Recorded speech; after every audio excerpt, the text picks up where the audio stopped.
Di balik gemerlapnya sejarah Route 66, tersimpan sebuah legenda kelam yang terus hidup. Jalan yang dulunya menjadi saksi bisu migrasi dan harapan, kini menyisakan keheningan mencekam saat malam tiba. Di antara motel-motel tua dan rambu-rambu usang, sebuah cerita berbisik dari satu pelancong ke pelancong lainnya, menambah daftar panjang misteri di jalanan legendaris ini. Seorang pengemudi yang kelelahan melintasi hamparan gurun yang sunyi, ketika sorot lampunya menangkap sesosok wanita bergaun putih di tepi jalan. Mengira wanita itu butuh bantuan, ia pun menepikan kendaraannya.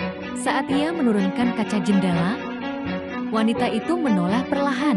Wajahnya pucat pasi, matanya kosong, sebelum akhirnya sosoknya lenyap diiringi gema tawa yang mengerikan.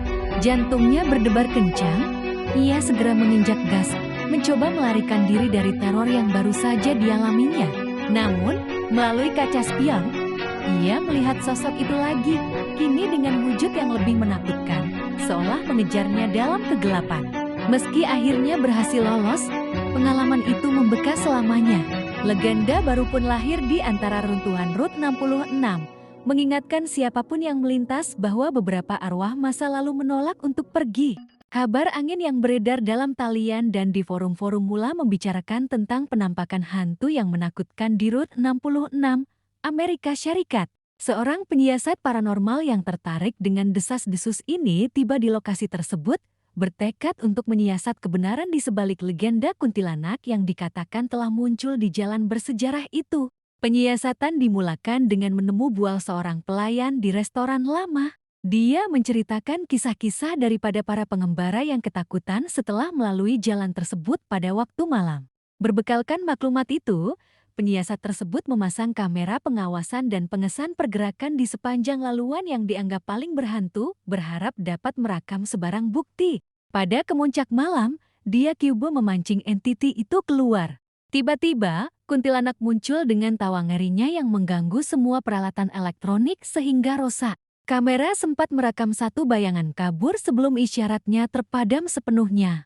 Kini, penyiasat itu hanya mampu merenung rekamannya yang telah rusak. Hatinya mula percaya akan kebenaran legenda itu.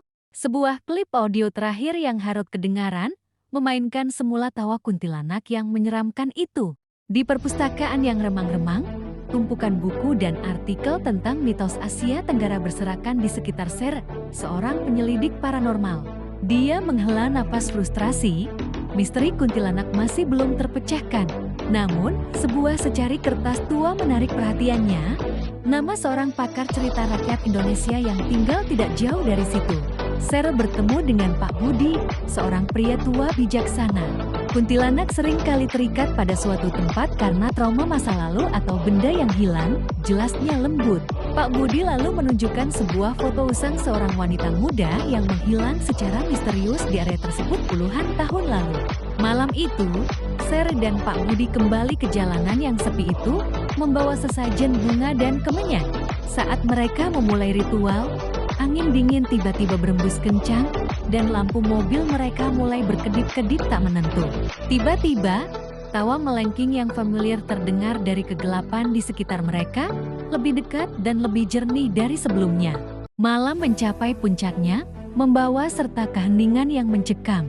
Pakar cerita rakyat menggumamkan doa kuno, suaranya bergetar di udara dingin, sementara di sebelahnya, seorang penyelidik paranormal menatap gelisah pada peralatan EMF-nya yang berkedip liar tanpa pola. Tepat di batas lingkaran cahaya lentera mereka, sosok itu muncul, kuntilanak. Wajahnya pucat pasi, matanya kosong menatap lurus ke arah mereka, tanpa tawa melengking yang biasa diceritakan orang.